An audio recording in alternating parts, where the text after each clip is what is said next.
Hey les abonnés, j'espère que vous allez bien. Alors aujourd'hui on se retrouve pour une toute nouvelle vidéo. On va parler d'une pathologie, enfin je sais pas si on parle d'une pathologie, mais moi j'appelle ça une pathologie personnellement, dont Lilou est atteint également. Donc tout d'abord je tenais à vous faire une annonce. On a dans la nuit de mercredi à jeudi, Zoro, l'un de nos poissons, qui est décédé. Donc je pense que je vais vous mettre une petite photo ici. Donc voilà, il a à savoir qu'il avait 5 ans, qu'on l'a adopté en 2015.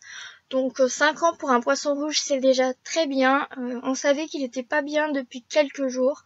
Il était fatigué. C'est un poisson grand voile dans un aquarium où il y a du courant, vu qu'on a un filtre, on a un bulleur pour l'oxygène, tout ça. Donc ça l'a peut-être un peu aussi beaucoup fatigué, parce que les poissons à longue queue fatiguent beaucoup. Donc voilà, j'avais prévu de faire une vidéo sur ça, mais on va attendre un petit peu. Et on n'a pas décidé pour l'instant de réadopter un autre poisson.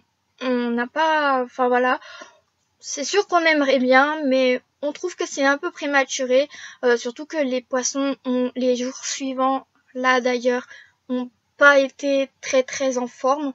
Je pense que le décès a fait que certainement peut-être qu'ils ont eu une sorte de dépression, ou je sais pas, voilà. Mais on sentait que depuis que Zoro est parti, que les poissons, il y a quelque chose qui va pas. Donc on attend. On pense pas que ça soit une maladie qui est dans l'aquarium, on pense surtout que c'est une période à passer comme à chaque fois qu'il y a un décès. Donc voilà, je vous transmettrai des nouvelles la semaine prochaine dans la prochaine vidéo. Et pour l'instant, trêve de bavarderie, je vous laisse avec l'intro.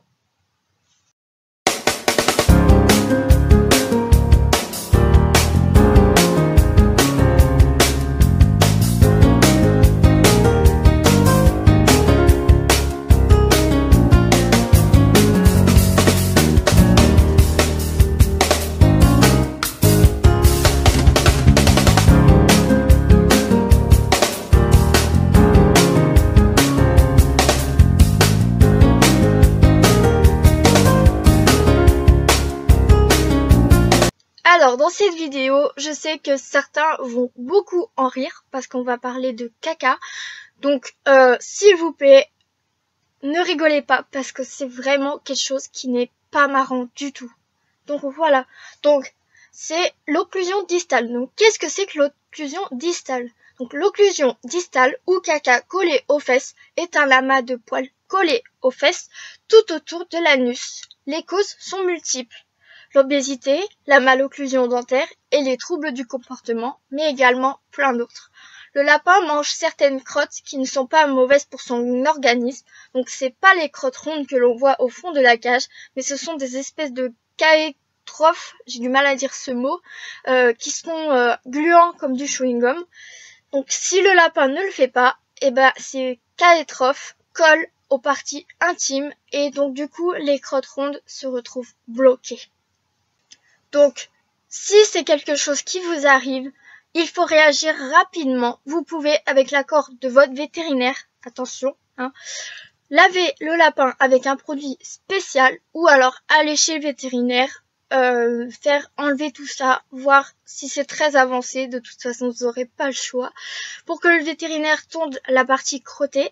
À la suite, s'il y a une inflammation ou une irritation, votre vétérinaire vous donnera un traitement adapté. À savoir que si votre lapin est pris à temps, il s'en sort très bien, mais il faudra surveiller pour éviter la récidive. Sans traitement et sans suivi, votre lapin peut décéder dans des souffrances que je n'ose même pas imaginer. Et c'est pour ça que je ne vais même pas les énumérer ici pour ne pas choquer les personnes qui sont sensibles. Donc comment est-ce que je soigne Lilou pour ce problème? La première fois, j'ai vu mon vétérinaire rapidement car j'étais inquiète. Le vétérinaire a tout simplement tondu et donné des antidouleurs au lapin avec un bon suivi sur quelques jours, voire une semaine, car c'était très enflammé. Les fois suivantes, je l'ai lavé en ayant l'accord de mon vétérinaire et un produit qu'il m'a lui-même donné. Je vous donne une vidéo avec les instructions. Donc, tout d'abord, nous voici dans la salle de bain. Je prépare les affaires, donc le shampoing. J'enlève nos savons habituels. Je prends la bassine, je la nettoie un peu pour enlever les poussières. j'enlève ça parce que je sais qu'on a des problèmes de canalisation. Je fais couler l'eau. Alors, si possible, une eau pas trop chaude, pas trop froide, donc tiède.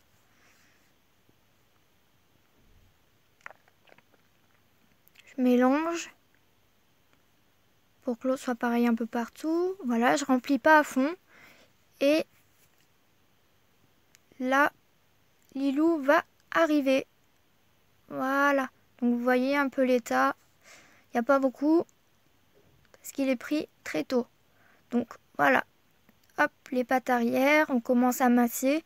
Donc l'eau chaude va faire fondre l'amas qui est en trop. Voilà. Donc je mets un petit peu de son shampoing. Voilà. Je le soulève et j'applique en massant bien les parties, le ventre, tout ça, pour bien nettoyer.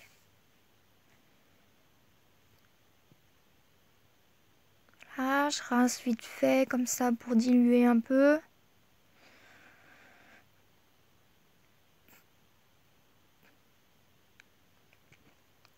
Et au final, dans l'eau, là c'est le dernier rinçage. Hop, on masse. Jusqu'à ce que le produit s'en aille bien. Que les saletés s'en aillent.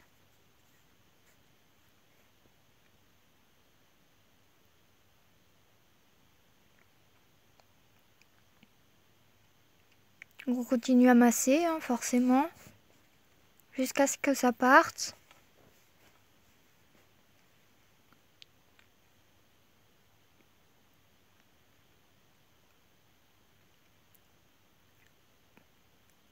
Voilà. Donc là, ça va être bon. Donc je le soulève. Et j'essore un peu. Donc les pattes. Voilà. La queue. Qui retient beaucoup d'eau. Là, un peu partout.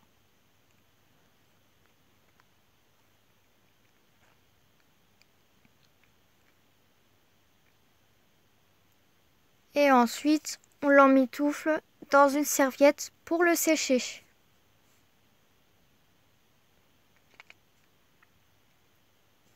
Donc je le pose par terre un petit peu. Et là, je vide la bassine.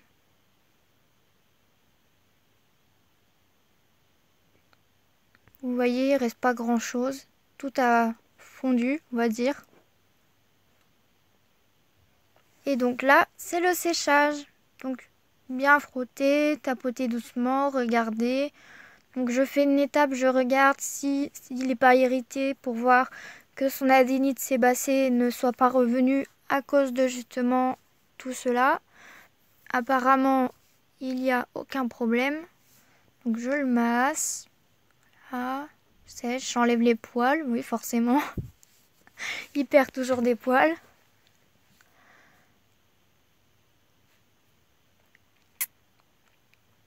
Là, on en profite comme il est en pleine mue, donc forcément on peut le peigner autant qu'on veut, il y en a toujours autant. Je vous rappelle que c'est un lapin tête de lion. Voilà, donc là on le sèche bien.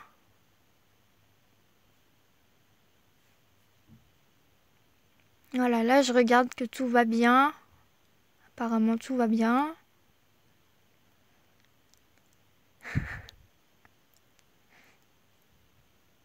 C'est sa toilette.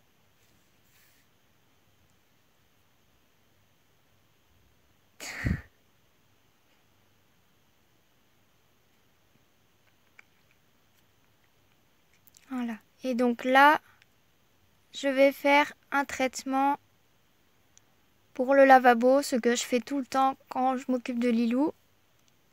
Et c'est terminé.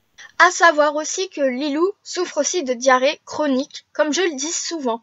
Il a plusieurs fois par mois, parfois une fois par semaine, un épisode durant une journée ou deux où la cage est souillée de sel un peu partout et souvent odorante et très désagréable pour tout le monde.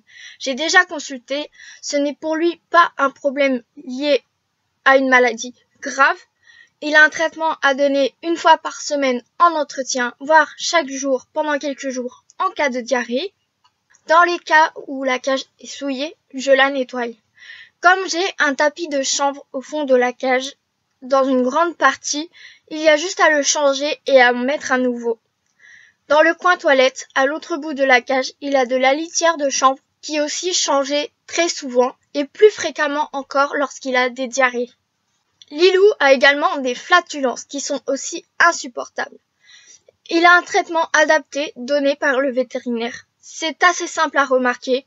Pour un exemple, vous regardez la télé et d'un coup vous sentez cette odeur. Vous regardez dans la cage, sous ses fesses, mais aucun dépôt habituel ne s'y trouve. Alors vous concluez donc que ce sont des flatulences qui arrivent.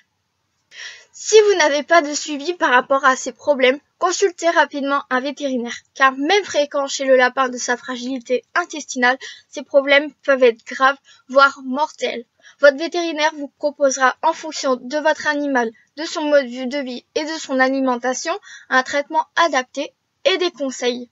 Cette vidéo est maintenant terminée, je suis désolée si elle n'est pas très longue, le plus important était vraiment de vous donner des conseils par rapport au lavage. C'est vrai que je vois des personnes qui parfois lavent leur animal parce qu'il a besoin d'être lavé suite à des pathologies ou parce qu'il ne se lave pas très bien ou quelques raisons que ce soit. Donc voilà, je pense que c'est important de le faire correctement et d'avoir des conseils. Mes conseils viennent de mes vétérinaires qui me suivent, à sachant que j'en ai un qui suit mes nacs et un qui suit mes chiens et qui suit également mes nacs aussi des fois. Voilà. Donc j'espère que mes conseils vous auront aidé. N'hésitez pas à me laisser un petit pouce bleu. Vous pouvez laisser un commentaire et également partager la vidéo à tous vos amis. N'hésitez pas à vous abonner pour plus de contenu. En ce moment, je fais beaucoup de contenu sur la santé animale qui me passionne énormément. Donc voilà. Donc sur ce, je vous dis à dimanche prochain avec une nouvelle intro, des nouvelles, espérant plus réjouissantes, et une vidéo beaucoup plus longue et beaucoup plus informative.